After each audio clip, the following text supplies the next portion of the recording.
mais um De Frente com a Fera. Meu nome é Prof. Gordinho e eu estou falando aqui da grande metrópolis que emenda São Paulo, Rio de Janeiro. Vai ser Rio Pauleiro.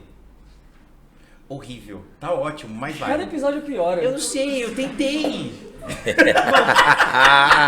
Ó, gente, tá todo mundo rindo de mim. Eu tô chateado porque eu tô tentando. Eu juro que eu tento pensar umas frases boas e as pessoas ficam rindo.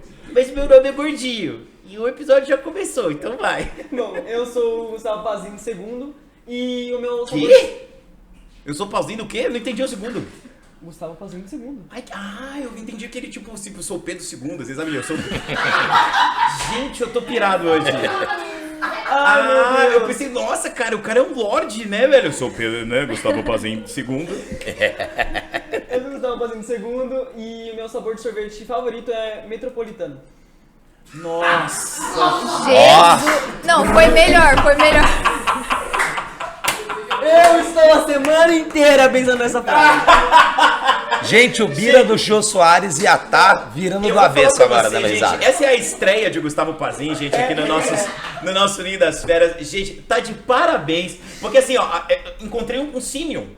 Porque a gente estreou com a Lavínia na semana passada, semana retrasada, não lembro aí, produção, me ajuda. Aí a gente estreou com a Lavínia na semana retrasada e eu fiz uma graça aqui com o episódio do Gordon, nesse episódio que a gente lançou. E assim, uma graça... De novo, né? Uma piada ruim. Piada ruim, né? Normal, coisa de velho. Ruim é pouco. Aí, de repente, ela, e eu até vou esperar, vai ser a frase dela, porque ela foi lá e fez a declaração dos direitos humanos do meu lado, assim, sabe? Uau. E ela tirou nota 1000 no Enem, assim, sabe? Um negócio absurdo. Deixou todo mundo constrangido, assim, tipo, pô, vou fazer o meu de novo, né? O Miguel olhou e falou assim, nossa, cara, o Miguel ia ser depois, o Miguel falou assim, nem quero apresentar. Aí agora, pelo menos, encontrei um parecido. Gustavo Pazinho, tá apoiado, você já tá legitimado, pronto. E eu não tô. Você a gente tá pensando ainda, está em estado probatório. Então Não, tá tô bom. brincando, já tá assim, é a nossa querida nota 1000. Vai lá. Bom, gente, eu sou a Lavínia e essa é a minha segunda vez seguida entrevistando um professor de geografia. E nem é a minha matéria preferida, vocês acreditam? Ai, que dor no coração, ouvi isso. Gente, eu dei esse episódio torcendo pra ele ser zoeira. E agora estamos de frente com ele, o nosso querido Rofecelli Teixeira Garramona, que a gente já vai perguntar por quê. Rof, seja muito bem-vindo ao nosso ninho, a gente tá muito feliz de estar aqui com você. Já percebeu que o clima tá ótimo aqui já, né? Maravilhoso, sextou, né? Tudo certo. Seja muito bem-vindo ao nosso ninho e está preparado para as nossas perguntas? Vamos que vamos. Vamos que vamos, então. Então eu começo? Você começa. Hoje o nosso tema é sobre urbanização e metrópoles, então nada mais justo de convidarmos um especialista em geografia, né, em todos os processos aí, para falar sobre esse assunto. Mas antes, eu já vi! Eu estou com uma produção ansiosa. A produção está dizendo assim, ó, você precisa falar dos nossos patrocinadores. E eu já ouvi desde a primeira, quando o Pedro gritou lá atrás. Ele tava... Mas você, querido, que está assistindo esse Ninho das Feras totalmente underground, hoje a gente tá underground. Então fique em contato com os nossos patrocinadores que estão aqui auxiliando o nosso ninho crescer cada vez mais. É com você, patrocinador. Quer aprender inglês e espanhol de verdade? A FISC é uma das maiores redes de ensino de idiomas do país e já existe há mais de 60 anos. Faça a FISC, cursos com 100% de conversação, material digital, atividades extras gratuitas, intercâmbios, viagens, olha, todo mundo fala bem. Aqui em Boituva temos uma sede super moderna, pronta para receber nossos alunos para aprender inglês e espanhol com um método sensacional.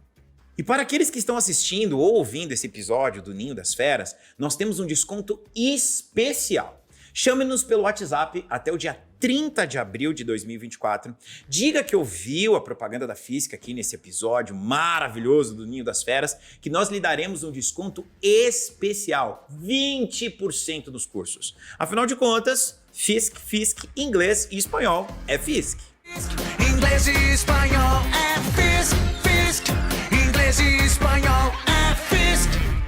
Então estamos de volta aqui com o nosso querido Rolf. Eu queria já emendar a nossa pergunta aqui, Rolf, que é qual que é o conceito de metrópole? Porque a gente sabe mais ou menos o que é uma cidade, né? E metrópole, o que seria uma metrópole? Uma definição mais conceitual, mais geográfica, por gentileza. Não, maravilha, então. O caso é o seguinte, né? A gente sempre foi levado a essa ideia de que metrópole é a cidade com mais de 1 milhão de habitantes. Isso. Coisa mais errada do mundo. Eita, Não se baseia somente nisso. Já vou. Na verdade, a metrópole em si, ela não é quantitativa, ela é qualitativa. Então, ou seja, a metrópole ela é aquele espaço onde nós vamos ter ali um grande fluxo, por exemplo, de pessoas, de investimentos econômicos. A gente vai ter uma centralidade qualitativa na metrópole. Então, a metrópole, na verdade, ela depende do que seria o processo de metropolização, óbvio. Porém, o que a gente tem que levar em conta é que o processo de metropolização, ele não é simplesmente você ter ali a parte urbana maior do que a parte rural, mas sim aquela parte urbana com grandes chances de você ter aí atrativos para investimentos, você ter uma importância econômica. Então, antes da gente começar, cabe a gente imaginar que a cidade ela é um reflexo puro do capitalismo. Então, a cidade é o espaço de reprodução capitalista. Então, sendo assim, quando ela atinge um nível de processo de metropolização, significa que agora ela já chama atenção para um outro grau da economia. Então, ela está atraindo indústrias, consequentemente, ela vai atrair pessoas também. Então, é claro que a questão quantitativa entra, mas ela não pode passar a ser o único definidor, certo? Então, se a gente fosse delimitar mesmo metrópole, ela é a situação onde o ambiente urbano ele passa a ganhar graus de importância maior, visando principalmente o quesito econômico, e em torno disso vai se criando novas estruturas, né? E tocando também nessa questão, uma definição que é interessante da gente comentar, é o fato da função que a metrópole exerce, né? Então, por exemplo, nós temos a cidade muito pautada naquela relação urbanização e indústria. Quando você já atinge um grau de metropolização alto, ou um grau de metropolização assim em curso, você acaba tendo uma situação onde a indústria já não é mais o papel principal. E sim outros setores da economia ganham vez, como os serviços e o comércio. Então o que a gente vê, por exemplo, no caso de São Paulo.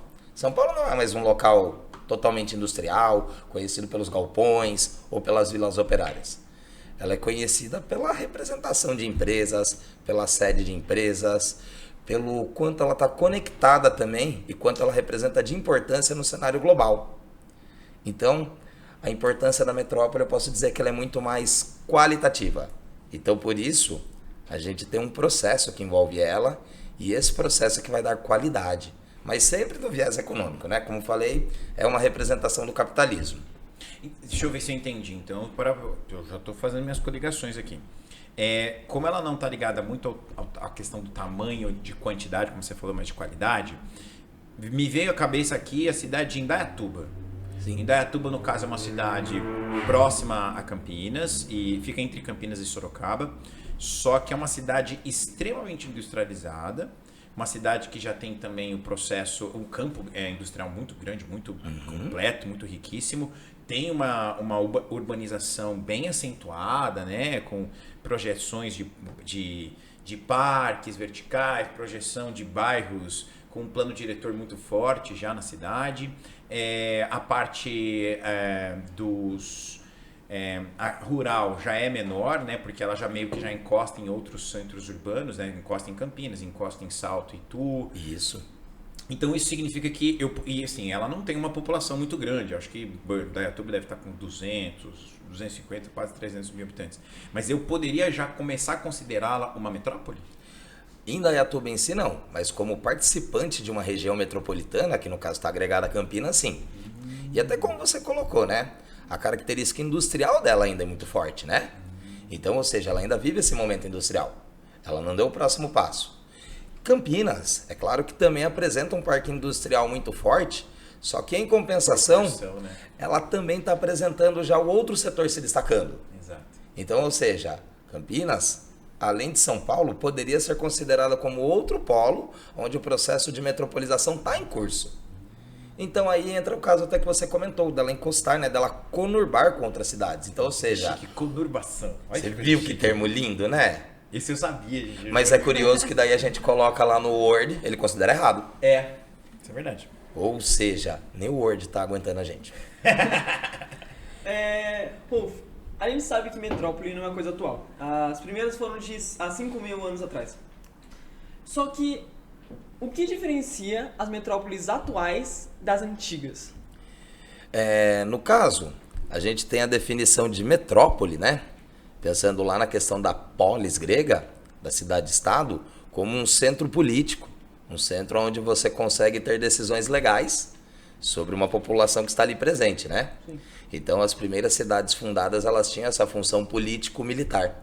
Então, ou seja, você conseguia reunir características para legislar sobre aquela população que estava ali, se organizar estrategicamente, né? Então, essa era a principal função. Ou seja, vários núcleos de povoamento, porém, um deles, que era, no caso, o centro de tudo isso, considerado como a metrópole. Então, ou seja, é o local que dita as regras, é o local que dita as leis. Era o interesse geopolítico, então. Exatamente, a gente pode pensar muito mais desse lado. Era o interesse geopolítico, o interesse também de você ter controle ali sobre as áreas, então não permitir que de repente aquele povoado, ele de algum modo se desvinculasse daquilo, porque ele estava obedecendo a leis que estavam próximas ali. Você tinha toda aquela relação também militar, ou seja, servir a princípios de guerra, a princípios de expansão territorial e tudo mais. Então essa era a principal função na metrópole antiga, na definição. Então o metro, ele vem da ideia de mãe, né? Então, ou seja, você tem ali o que seria o centro, o núcleo, o local de decisões. Hoje, a metrópole ainda se torna um local de decisões. Só que agora ela ganhou características novas, né? Então, por exemplo, a Revolução Industrial em si, ela foi o grande momento assim na humanidade em que a urbanização toma um curso maior e diferente. Então, sendo assim, já que a metrópole é uma ampliação da urbanização, as metrópoles atuais também são centro de decisões, só que agora muito mais pautados na questão econômica, né? Então, como questão econômica, elas acabam sendo também centros de decisões. Sim, elas se adaptam ao que a gente está vivendo no momento, né, basicamente, então. Isso, exatamente. Só que assim, eu queria também acrescentar, que é curioso a gente tocar, a situação de como as metrópoles estão sendo tratadas no Brasil hoje em dia. Um dado curioso, toda a cidade de Santa Catarina pertence a uma região metropolitana. O que isso quer dizer? Quer dizer que o estado de Santa Catarina, ele optou por dividir, ao invés de regiões administrativas, ele dotou do nome regiões metropolitanas. Porque atualmente no Brasil, quem determina o que é ou não metrópole por modo legal são os estados, não é mais a federação. Então, sendo assim, a gente tem o exemplo de Santa Catarina, todas as cidades pertencem a uma região metropolitana, e ao contrário, o Rio Grande do Sul, ele apresenta somente uma região metropolitana, que é a região metropolitana de Porto Alegre. Então, ou seja, o Rio Grande do Sul valorizou muito mais esse critério.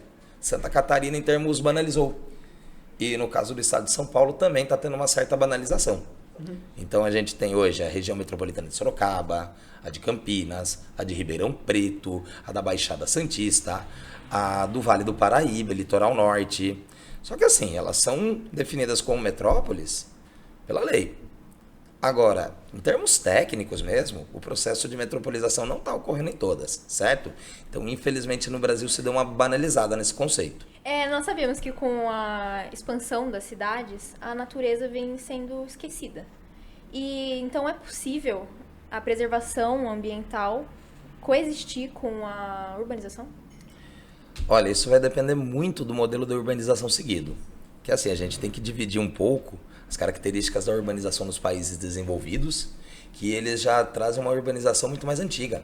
Então, eles já passaram por problemas e eles tiveram condições de se reformular para atender a esses problemas. Agora, no caso dos países subdesenvolvidos, tendo inclusive o Brasil, a gente ainda está em passos que a gente está extrapolando essa ação sobre o meio ambiente. Então, a gente precisa ainda reformular, rever, replanejar, reorganizar. Então, em dois modelos, vou dar alguns exemplos aqui. Se a gente imaginar, por exemplo, Londres, ela foi uma cidade que ela acabou extrapolando nesse tipo de exploração, né? Tanto com os rios, minérios, vegetação, própria poluição do ar. Só que a gente tem um exemplo do Rio Tâmisa, que hoje ele está até navegável.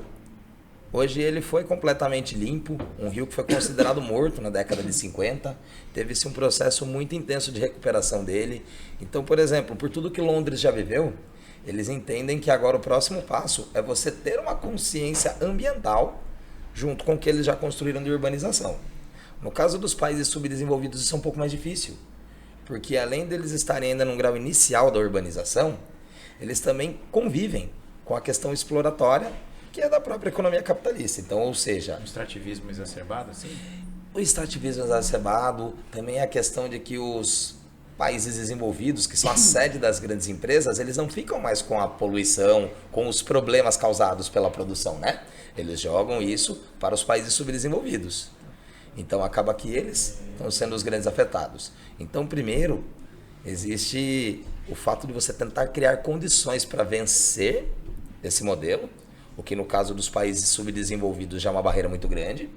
Agora, no caso de países desenvolvidos, há possibilidade sim, digamos, é preciso boa vontade que tem condições de se coexistir sim. Então, exemplos como Londres, que deu uma certa ajustada em um problema grave, que era o Rio Tamisa.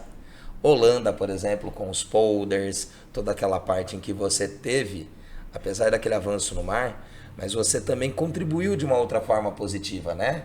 Com o caso do... Não dá para falar que é um reflorestamento, mas dá para falar que pelo menos é uma parte muito ocupada assim de flores, vegetação natural, que vai refletir de uma forma positiva, né? O uso intenso de bicicletas, a substituição daquele trânsito caótico por outros meios de transporte. Então, existem condições. O difícil é qual modelo vai ser aplicado, né? Então, ou seja, no caso dos países subdesenvolvidos, esse modelo se torna um pouco mais difícil. Agora, no caso dos países desenvolvidos, talvez seja uma questão de boa vontade.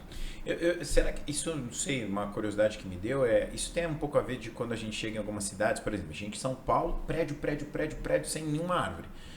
Aí quando você chega, por exemplo, em Maringá, Curitiba, um monte de árvore, um monte de parques, aquela preocupação maior com aquelas ruas enormes, cheias de árvore, assim, quando você vê por Maringá, meio que por cima, assim, você vai num prédio em Maringá, você quase vê um rio verde, assim, um mar verde de muita árvore. Isso tem um pouco a ver com essa urbanização já preocupada com o meio ambiente, ou isso só foi um agrado das pessoas que estão ali querendo... No exemplo das cidades do interior do Paraná, tem sim essa preocupação, né? Na verdade, o que vai definir os vetores para onde a cidade vai expandir é o plano diretor. A gente agora em Boituva tem plano diretor. Ah, sim, porque já está chegando quase próximo dos 100 mil habitantes, então já começa. Então. O plano diretor, no caso, ele é estipulado através de um valor, né, de habitantes. Então, estima-se que talvez no próximo censo Boituva chegue quase a 100 mil, então já é possível fazer plano diretor. Então, ou seja, o plano diretor ele permite que as ações futuras sejam pautadas naquele documento. Então, independente do tipo de governo que terá, partido e tudo mais, o plano diretor tem que ser seguido à risca. Então, cidades como Londrina e Maringá, por exemplo, elas vivem esse modelo de pensar, olha, temos que fazer uma relação amigável entre urbanização e meio ambiente.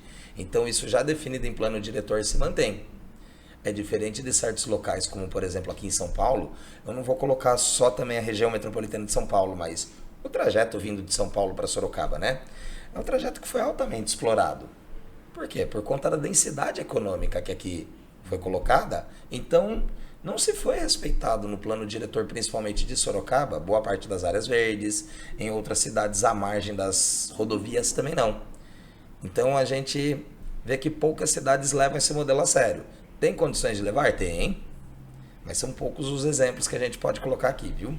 E você já meio que disse pra gente que a forma como a gente metropoliza, é isso, tá certo? Sim. Tem a ver com como a gente já vivenciou aquilo, ou seja, como a cultura já foi vivenciada daquilo. Então, Londres, porque a gente pode pensar assim que Londres já passou o que nós estamos passando agora há 100, 200 anos, e daí, por causa disso, ela já está se trabalhando de forma diferente no seu processo de metropolização.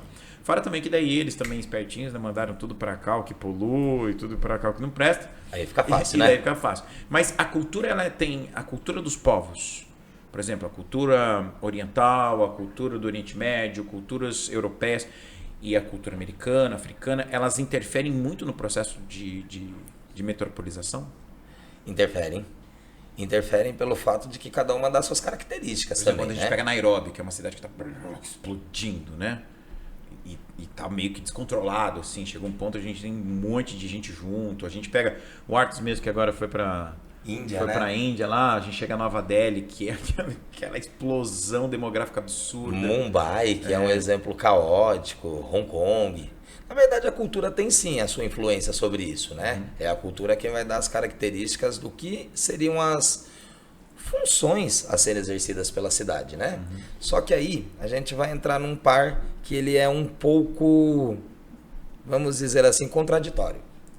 Porque ao mesmo momento que a cultura de um povo, é claro que ela vai inserir os seus traços no modelo de urbanização, nas funções que a cidade pode ter ou não, no que seria mais importante de se valorizar na cidade ou não, nós também temos a correspondência com a economia. Então, sendo um reflexo do capitalismo, em muitos casos isso acaba saindo também do controle local. Porque se a gente for imaginar o caso das cidades africanas, aquela grande explosão urbana que tem e tudo que envolve aquilo, que acaba se tornando um cenário caótico. É a fuga, muitas vezes, de um cenário caótico agrário. A fome, miséria, muitas vezes isso. Porque, por exemplo, eu fui para Moçambique. Então, muitas vezes você tem mais infraestrutura, lugar, mais apoio, até humanitário, perto dos centros urbanos. Então, muitas vezes a pessoa foge do rural, porque no rural não vai ter, muitas vezes, nenhum apoio para você ter e condições cada vez mais exploratórias e miseráveis em relação a recursos. Exatamente, né? Se a gente for imaginar, por exemplo, a questão agrária na África é um pouco complicada, né? Então, talvez o exemplo dele se aplique muito a isso do que você falou. Só que também tem a correspondência do fato que chegam indústrias multinacionais, se instalam ali, ofertam empregos, puxa, que legal, mas acaba se tornando aquele boom e a ocupação muito rápida disso vai desorganizando todo o espaço, né? Então, assim, a cultura tem como imprimir seus traços, com certeza, mas ela acaba esbarrando nos limites impostos pela economia. Então, ou seja, o que é mais interessante? Eu tornar a minha cidade organizada de acordo com o que são as minhas características culturais locais, ou permitir uma ascensão econômica de toda a população, permitir uma melhoria que de repente pode refletir na qualidade de vida. Ou seja, na verdade, isso é meio seguido como um sonho às vezes. E o cenário que a gente vê é bem diferente quando isso é aplicado, né? Vide o nosso exemplo, São Paulo, Rio, cidades que crescem após a industrialização. Então acaba que, se a gente for comparar e pesar na balança, a cultura tem sua vontade de aparecer, mas ela acaba ficando em segundo plano. Você até comentou sobre o plano diretor, porque tem cada vez mais estabilizado o processo de urbanização. Só que estabilizou, e aí, qual que é o próximo passo para a gente explorar depois da urbanização? Olha, essa pergunta quando vocês formularam, eu achei ela muito interessante pelo seguinte, ela entra também na questão da política brasileira, não digo política, governo, digo como foi se pensando ao longo dos anos em relação à autonomia da cidade. Então, no caso brasileiro, a autonomia da cidade é mínima. Por quê? Porque o governo brasileiro, ou melhor, a política brasileira, ao longo dos anos, pensando do lado metropolitano, passou a dar uma valorização maior do que o espaço urbano. O que isso traz de problemas? Se a gente imaginar, o nosso caso, Boituva pertence à região metropolitana de Sorocaba. Opa, isso é bacana pelo fato de que vai arrecadar mais verbas do governo e tudo mais? Bem, é o que é vendido para a população. Mas, e quando nós formos aplicar essas verbas para a população da região metropolitana, Boituva vai ser atendida em relação às suas necessidades? Ou vai ficar só para Sorocaba? Exatamente. Ou então, olha, eu quero desenvolver o Parque Tecnológico de Sorocaba, está aqui investido. Ou Boituva, Tatuí, Iperó, e as necessidades que esses municípios têm. Então, o problema brasileiro, ele não está dando autonomia para os municípios. Se o município fosse mais autônomo, ele teria mais condições de brigar pelos seus problemas. Agora, o modelo brasileiro, ele vai priorizando cada vez mais o modelo metropolitano. Então, em 2015, é criado o Estatuto das Cidades. Desculpa, o Estatuto das Metrópoles, perdão. O Estatuto das Metrópoles, ele é uma diretriz, onde ele coloca ali quais estudos devem ser feitos para se levantar se a cidade é ou não metropolitana, quais as condições para que isso aconteça. Então, o Brasil está dando passos largos para que esse modelo seja colocado em prática. Então, ou seja, você tem uma cidade central, ela tem condições de crescer, ela é um polo de atração de pessoas naturalmente, por conta de oferta de emprego, comércio e tudo mais. Conforme ela vai crescendo e vai chamando as outras para si, já parece que se cria uma situação, vamos metropolizar. E ponto. Então, o Brasil está seguindo essa linha. Tipo o que aconteceu com o Distrito Federal? Basicamente, o que aconteceu com o Fez Distrito Federal. Brasília e todas as satélites. Isso, exatamente. E aí as satélites, independente do modo que cresceram, mas estão subordinadas aqui porque todo mundo veio para cá. Então, legal. Uma região metropolitana. Viram cidades dormitórios, lugares mais baratos para morar, para desafogar a grande cidade. Sim. E daí vamos colocando algumas coisinhas para eles lá, para que eles não precisem vir todo mundo para cá. Exatamente. Só Você vem investe no trabalhar. transporte para que isso daí fique facilitado. Só que assim, tem locais, por exemplo, que prezam muito pelo modelo metropolitano, como é o caso dos Estados Unidos. Então, os Estados Unidos ele tem uma grande visão de realmente ter uma ampliação do modelo metropolitano. Então, evitar que exista aquela condição de isolamento. Então, tentar ampliar até que não tenham mais cidades isoladas, e sim que elas estejam conectadas em prol de um polo, certo? Então, eu acredito que para os próximos passos, assim, o modelo urbano ele vai se ampliar através do modelo metropolitano. Se isso é bom, eu tenho minhas grandes ressalvas. Porque, como eu comentei, individualmente para cada município, deixa de atender uma necessidade em específico, né? Então acaba se tornando um problema. Então, basicamente, você acredita que com maior independência de cada município, você acha que pode ter maior qualidade em questão econômica e, no geral, aumentar a qualidade da cidade em si, assim? Eu acho que é uma forma da cidade resolver seus problemas internos, né? Sim. Então, por exemplo, você poder às vezes ter uma qualidade de vida maior, até mesmo em cima do que a Lavínia perguntou, numa preservação de áreas ambientais, que podem se tornar áreas de lazer. Com isso você ter uma qualidade assim saudável para se viver, né? Não somente aquele ambiente caótico, tudo cinza, sem arborização, sem uma área verde, sem um espaço de recreação em meio à natureza e tudo mais. E eu acho que resolvendo os problemas internos, você pode permitir uma segunda escala daí se ampliar para trazer investimentos econômicos, para que isso realmente agora passe a se tornar assim um motor para que você consiga, olha, tem uma boa qualidade de vida, minha população está agradável com o local e tudo mais. E agora, vamos para um próximo passo? Então, eu acredito que individualmente, apesar da parte econômica ser mais difícil de ser alcançada, mas seria o mais correto. Muito bom. E ó, a gente tá aqui num papo maravilhoso, mas agora a gente tem que ter aquele momento maravilhoso do jabá dos nossos patrocinadores. Então é com você. Quer aprender inglês e espanhol de verdade? A FISC é uma das maiores redes de ensino de idiomas do país e já existe há mais de 60 anos. Faça a FISC. Cursos com 100% de conversação, material digital, atividades extras gratuitas, intercâmbios, viagens. Olha, todo mundo fala bem. Aqui em Boituva temos uma sede super moderna, pronta para receber nossos alunos para aprender inglês e espanhol com um método sensacional. E para aqueles que estão assistindo ou ouvindo esse episódio do Ninho das Feras, nós temos um desconto especial. Chame-nos pelo WhatsApp até o dia 30 de abril de 2024. Diga que ouviu a propaganda da FISC aqui nesse episódio maravilhoso do Ninho das Feras, que nós lhe daremos um desconto especial, 20% dos cursos. Afinal de contas, FISC, inglês e espanhol é FISC. Inglês e espanhol é FISC. Inglês e espanhol é FISC. Essa concentração demográfica que o Gordinho falou anteriormente seria por conta da falta de planejamento das cidades, porque, por exemplo, São Paulo, vamos concordar que São Paulo Caótica. é horrível. Porque tem trânsito, muita desigualdade. Aqui é time interior. E essa desigualdade seria por conta da falta de planejamento. Porque Sim, com certeza. ela cresceu muito rápido, né? Então, se a gente for imaginar, o que fez São Paulo crescer foi a chegada de indústrias. Então, as indústrias primeiro atraíram população, para daí depois pensar como a gente vai resolver onde esse pessoal vai morar, como que vão ser os comércios para esse pessoal poder usar, como vão ser as áreas de lazer, como vão ser os serviços públicos. Então, infelizmente, o que teve que foi primeiro a chegada das pessoas e depois o pensar na urbanização. Então, isso criou a desordem toda. Então, é por conta disso que a gente tem, por exemplo, o Rio de Janeiro com áreas ocupadas no morro, os locais que são bem segregados, bem divididos. São Paulo segue o mesmo exemplo. Então, áreas longas de favelas e tudo mais. Por quê? Porque foi um modo que o pessoal teve que dar ali para conseguir habitar, para conseguir existir dentro da cidade, né? Campinas tem uma marcação muito louca em relação a isso.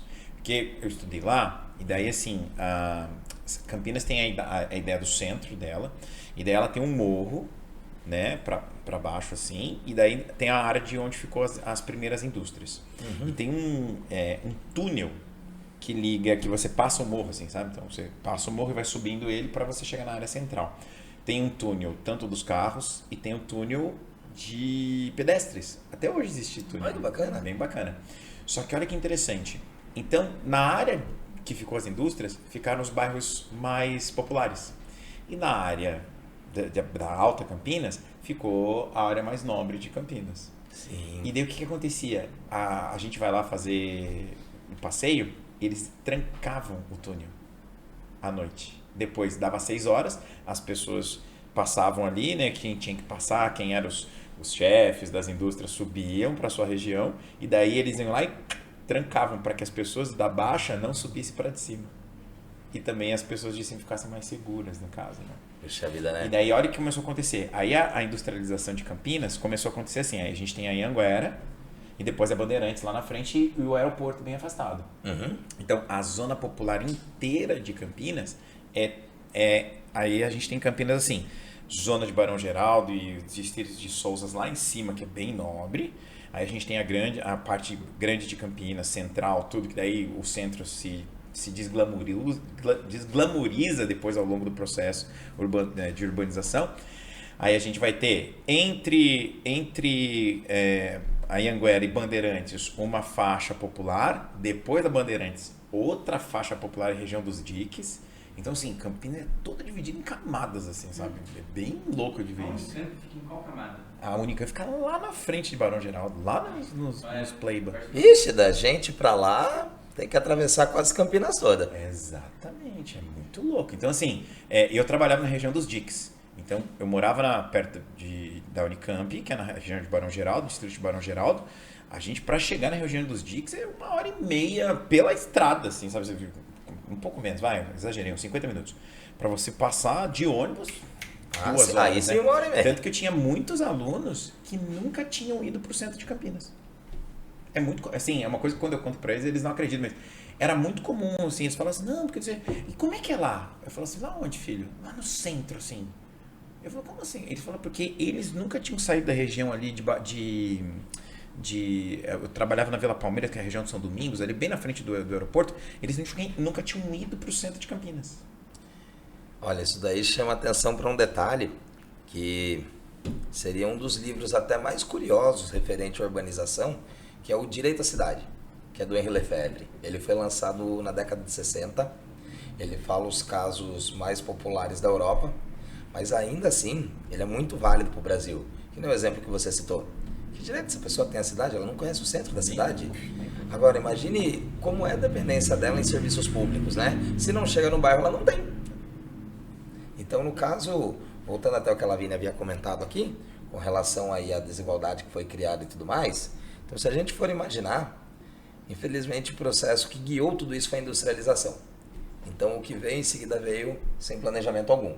Agora, é claro que você tem cidades aqui no Brasil que foram construídas de modo planejado, mas isso também não significa que elas não criaram uma segregação social. Foi o exemplo também que o Gordinho comentou aqui, no caso do Distrito Federal, né? Brasília como uma centralidade, uma cidade construída, e o restante foi para onde foi tocado. Essa é a palavra mesmo. As pessoas que levantaram Brasília. O caso de Curitiba também, uma cidade lindíssima. São José dos Pinhais, Colombo, tudo. Exato. Tudo ali para onde eu vou jogar área industrial. Ou seja, você consegue organizar a cidade para que ela fique bonita, só que aí no seu entorno você coloca aquilo não desejado pelo capitalismo, né? A gente chama o quarto de despejo da Carolina Maria de Jesus, né? Quando ela fala assim, o que é a favela? A favela é o quarto de despejo, porque o centro é a sala, a cozinha. E a favela é o quê? É o quarto de despejo, onde a gente joga tudo que a gente não quer mostrar para as visitas. Sim, exatamente. Então, se a gente for imaginar aqui, usar um termo assim, má urbanização, na verdade não seria tão adequado, porque a urbanização em si ela já é perversa. Mesmo quando ocorre de modo planejado. Ó, já deu principalmente corte, levando o caso brasileiro. Esse deu corte, hein, viu, Art? Já anota aí. Como é que é então? Não é má urbanização, porque a urbanização... Já é perversa por si só. Caramba, essa é forte, hein? Stop. Seria bonito se não fosse trágico, não? Eles meio que escondem a parte mais periférica, né? Que é onde ficam as favelas, então. Na verdade, as pessoas são empurradas para a parte que seria mais para fora ou para distante da parte que é a mais atrativa, né? Então, se a gente imaginar, a cidade em si, até vamos pensar, além da industrialização, as cidades têm funções, né? Sim. Então, muitas cidades surgiram, por exemplo, algumas com função estratégica militar, como no caso das primeiras cidades da colonização, né, que tinham fortes, que eram locais de vigília, assim, contra as invasões, né. Outras têm características turísticas, a nossa cidade, por exemplo, apresenta bastante isso daí, e é claro que a principal função que a cidade exerce, ela vai ter seu ponto valorizado, seus bairros valorizados, as áreas em que são mais interessantes para o turista ver e tudo mais.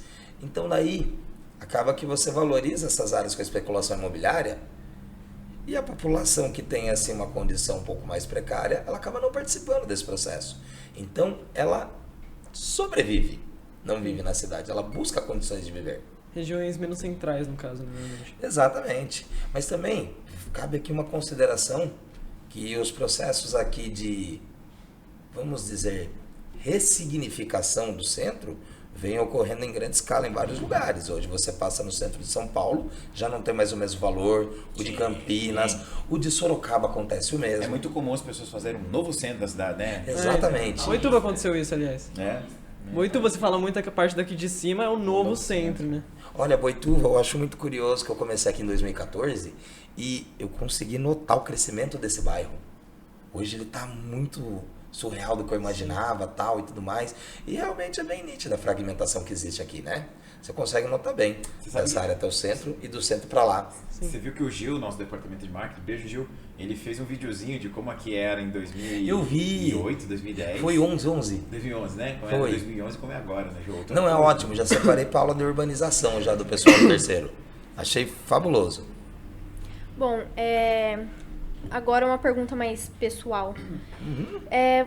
O que você pode contar sobre o que você está aprendendo no seu mestrado?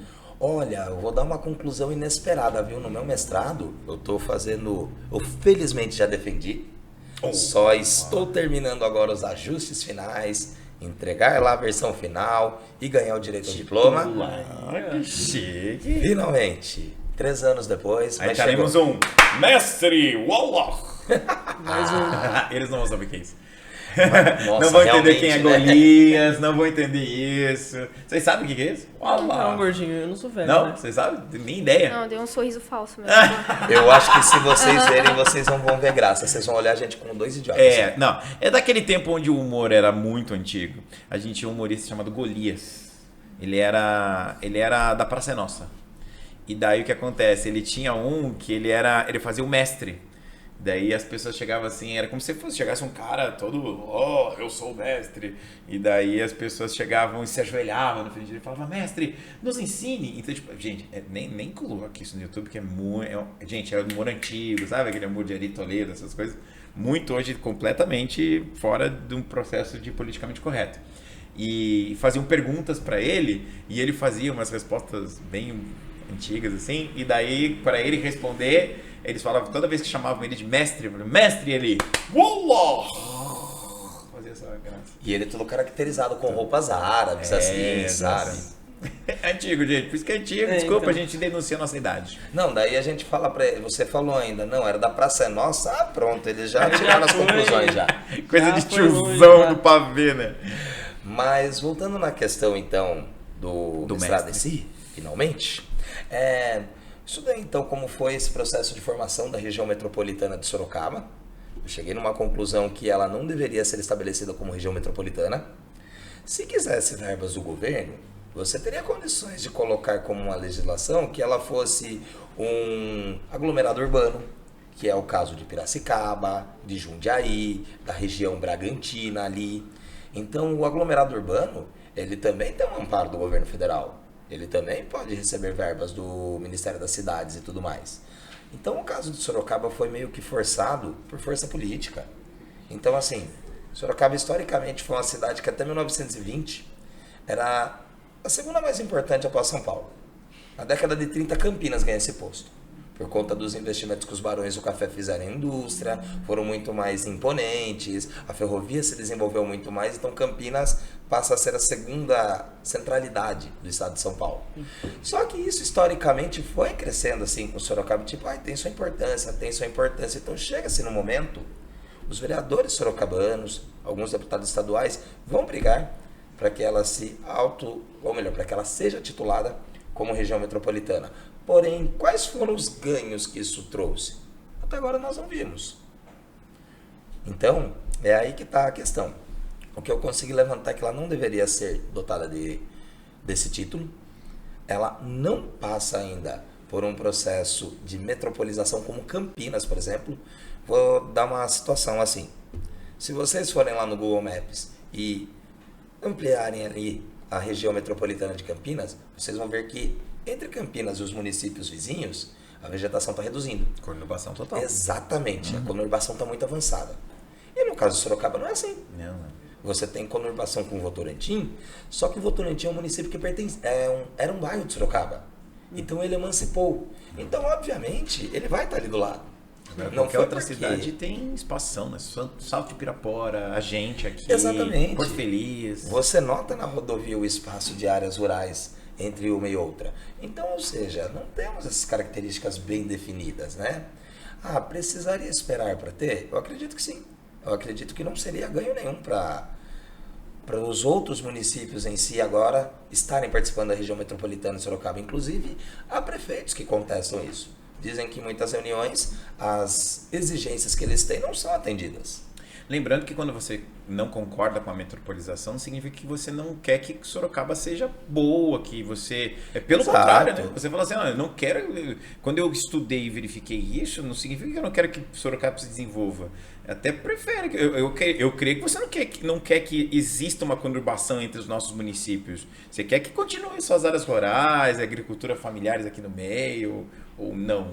Não, se fosse depender realmente desse equilíbrio, eu gostaria, né, que fosse feito assim uma preservação ambiental bem mais avançada. Uhum. Porém, isso é um processo natural e a gente está forçando pela legislação, né? E assim, tá Isso trazendo... iria acontecer. Agora, não Sim. forçado e dizendo, vamos fazer logo. Toque de caixa. Exato. A gente está tratando algo que ainda não é. E assim, para quem está trazendo esse benefício? Para Sorocaba. Os demais municípios, eles não estão sendo atendidos na sua integralidade, sabe? Então é aí que dificultam as coisas, sabe? E além do mais, você precisava também verificar alguns critérios. Vou dar uma situação. Araçariguama é uma cidade que está no caminho entre Sorocaba e São Paulo. Ela está a 60 quilômetros de cada uma. A população de Araçariguama é muito mais dependente da rotina de São Paulo do que da rotina de Sorocaba. Mas Araçariguama é uma cidade incluída na região metropolitana de Sorocaba. Ou seja, Caramba. não dá para entender qual critério foi usado. Assim, claro que tem estudos técnicos por empresas do governo especializadas que fizeram esse levantamento. Mas são convincentes? Elas vão de encontro com os principais autores da geografia que estudam esse tema?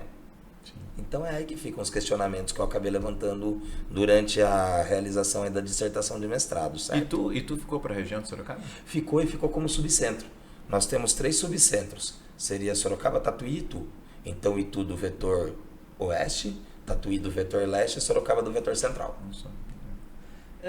Uma coisa interessante se perguntando. Você falou até das partes rurais, mais da cidade, mas qual que é um lugar assim que você realmente olha e fala, esse lugar dá para aplicar muito da minha visão geográfica? Olha, eu vou dizer uma coisa assim, que eu não dava tanto valor para nossa região aqui. Quando eu digo região, porque eu não gosto de tratar só Sorocaba como isolado. Gosto de pensar as cidades ao redor, porque eu sempre passei muito por elas, né? E quando eu comecei a fazer o curso durante a universidade, durante a graduação, comecei a ter algumas aulas ali de geografia física e comecei a entender o valor, por exemplo, da Fazenda Ipanema, da Serra de Paranapiacaba, então de locais assim que foram muito difíceis de serem criados. Aí depois você vai aprofundando, você começa a ver, puxa meu, a região aqui é interessante. Ela não é esse marasmo que eu imaginava, sabe?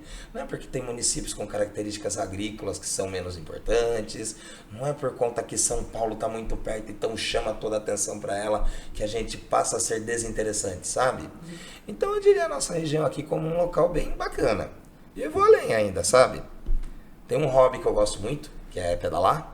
Apesar de eu estar acima do peso, eu pedalo, tá, gente? E joga bola, que é uma maravilha, gente. É o Verdade. nosso boleiro oficial dessa escola. O que eu gritei no Interclasse é Vocês não têm brincadeira. ideia, o artilheiro da Interclasse, gente. É bom fazer uma exibição única, né? Que fica só essa impressão, né?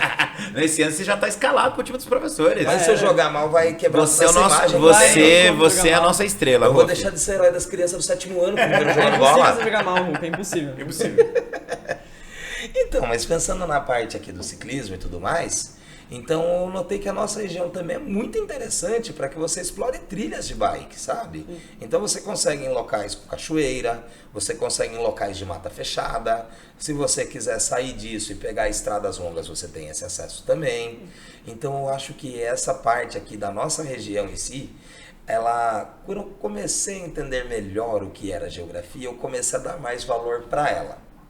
Então, assim, gostei bastante desse lugar. É um local que eu acho que dá para se aplicar muita coisa do que eu pensei. Não que em outros não dê.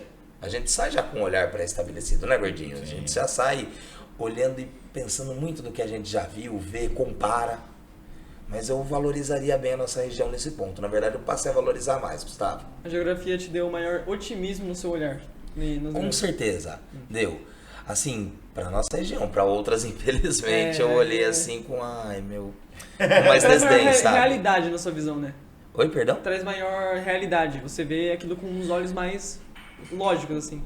Trouxe um esclarecimento maior, sabe? Eu não gosto assim de fazer comparações negativas, mas, por exemplo, já viajei para cidades que, puxa, eu estranho muito o fato de falar, gente, cadê a vegetação daqui? O lugar está tomado por cana-de-açúcar, o lugar está tomado por indústrias rurais, a população vive só disso e a outra cidade está a 40, 50 quilômetros. Puxa, como que deve ser o cotidiano daqui, hein, cara? Deve ser complicado para uma pessoa que depende de transporte público, que não tem as condições econômicas de, quero sair daqui quando eu quiser, sabe? Então também comecei com essas comparações, entende? Sim. E o que te motivou a se tornar um professor? Essa história é longa, tem tempo? Ei, vai, manda ver. Não, tô brincando. Eu juro que eu fiquei dias pensando, olha, eu tenho que contar essa história mais resumida. Vamos lá, então. O que acontece? Eu jamais queria ser professor. Yeah. Desde A quando minha você teve essa ideia? Olha, quando eu estava no ensino médio, a minha família toda sempre foi professor, minhas tias professoras, diretoras, minha mãe professora. Falei, não quero meus destino, não quero. Só que aí o que aconteceu? Eu sei onde isso vai dar. Olha só como as coisas são, né? Olha como o mundo não gira, né? Ele capota. O que aconteceu, pessoal? Eu estava no ensino médio, sem saber o que fazer da vida, comecei a fazer um curso técnico. Sério, você também? Porque assim, tem um monte de gente no ensino médio que não sabe o que quer ser da vida. Então, eu fui mais um desses. E aí deixei me levar no embalo do seguinte, como eu estudava em ETEC, na concorrente do Bruno, tá? O Bruno vai vir falar da ETEC que ele estudava. Nem liguem, tá? É secundária, assim, é série B lá, tá? Ok. ETEC é menos fazer propaganda. Fernando Prestes lá em Sorocaba e tudo mais. Olha o barrismo, olha o barrismo. O Bruno fica atacado, o Bruno e o Márcio. Só pra você entender, Bruno é o nosso teacher, tá aqui o episódio no card pra você ver. E o Márcio é um professor também que a gente ainda vai fazer um podcast com ele, então não vai ter episódio aí pra você ver. Mas nosso professor de matemática, o Márcio, e o Bruno é o teacher Bruno, que já tem o episódio aí. Então, daí eu optei por fazer um curso em projetos de mecânica. Fiz por 1 ano e meio, achei legal, né? O tempo de duração era curto. No que eu terminei, eu emendei a FATEC. Então, a minha primeira graduação estava sendo como tecnólogo em projetos de mecânica. Bacana. Só que assim, eu tinha aquele gostinho por geografia. Mas eu achava que não ia me levar a lugar nenhum. Eu achava que ia ser só um hobby, algo que eu ia continuar acompanhando e legal, ia ficar por aí. Pois bem, 2007, eu arrumei um estágio muito legal, numa empresa bem bacana. Meu chefe era uma pessoa sensacional, as pessoas que trabalhavam comigo trabalhavam bem, gostavam daquilo. Passou uns 5 meses, eu comecei a concluir que eu não era para aquilo. As pessoas aqui gostam do que fazem, se dedicam, eu não estou vendo sentido. E aí eu saí com aquela ideia na cabeça, eu sempre tive na cabeça que o IBGE era o lugar mais maravilhoso do universo. Então eu era muito afim de trabalhar no IBGE. Aí pesquisando, eu cheguei na ideia do seguinte: ou você se torna bacharel em estatística, para trabalhar no IBGE como concursado, ou bacharel em geografia, ou licenciado em geografia. Aí eu levei por aquele lado, olha, se eu for fazer geografia e não der certo o IBGE, eu vou ter que ir para a sala de aula. Agora, se eu for fazer estatística, uma área em ascensão, eu posso ir para vários setores, então eu vou fazer estatística. Aí, em 2008, tô lá eu, um semestre na UFOP, a Universidade Federal de Ouro Preto. Legal. Gente do céu. Aconselho, tá, galera? Aconselho, mais de 40 cursos aí, lugar sensacional. Maravilhoso, eu tenho alguns alunos que foram pra lá já. Aí, muito bacana. Legal. Aí, o que acontece? Uma das coisas que eles brincam, a famosa engenharia da cachaça em Ouro Preto, né? Ah, e entre outras coisas, viu? A Universidade Federal de outro planeta. Mas aí, o que ocorreu foi que também um semestre lá eu comecei a ver que não tava rolando estatística, não tava bacana. E nesse período, abre na UFSCar o curso de Geografia em 2009. Aí eu parei pra pensar direito e falei, meu, o que eu tô fazendo aqui, né? Eu gosto da cidade, mas eu não gosto do meu curso. Eu não tô fazendo valer a pena o propósito que eu vim pra cá. Então, quer saber? Vamos voltar a estaca zero. Aí comecei a fazer geografia e comecei aos poucos ver, poxa, meu, dar aula não é tudo isso. É uma rotina diferente, você tem condições de trabalho das mais diversas, você pode trabalhar só um turno, você pode trabalhar manhã à noite, você pode meio que tentar ajustar a sua grade para ficar um certo período e em outro dedicar às outras atividades. É claro, aí depende do quanto você quer ganhar financeiramente, né? Quer ganhar bem, tem que trabalhar o dia todo, não tem como. Não precisa trabalhar 2 turnos, mas nossa, o Vercelli poderoso. Ele tá na grana já, filho. Quem vê, né? Não, mas por exemplo, quando eu assumi um cargo no estado, né? Tive a opção de pelo menos, olha, vai trabalhar em qual? Não, quero à tarde. Deixa amanhã livre. Então, foi uma felicidade. E aí, conforme eu fui fazendo a graduação, no meu primeiro semestre, eu já consegui ingressar no estado. De tanta falta de professor. Foi mordido pelo bichinho da docência. Aí lascou. Aí você já respondeu tudo, né?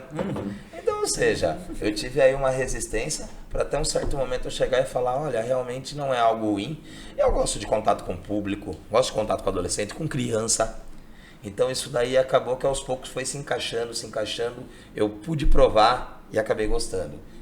E de hoje em diante eu quero prosseguir nisso. E que felicidade a nossa de termos Roveselli como nosso professor de geografia aqui do Ângulo de Boituva. Roveselli, muito obrigado por estar aqui com a gente. Muito obrigado porque o bichinho da docência te picou. E hoje nós temos esse privilégio maravilhoso de termos você como nosso professor de geografia e nos dando essa aula aqui que para mim foi extremamente informativo. Incrível. E para nós agradecermos a sua participação, a gente queria deixar uma lembrança com você, que é o nosso marcador, que é só para os feras.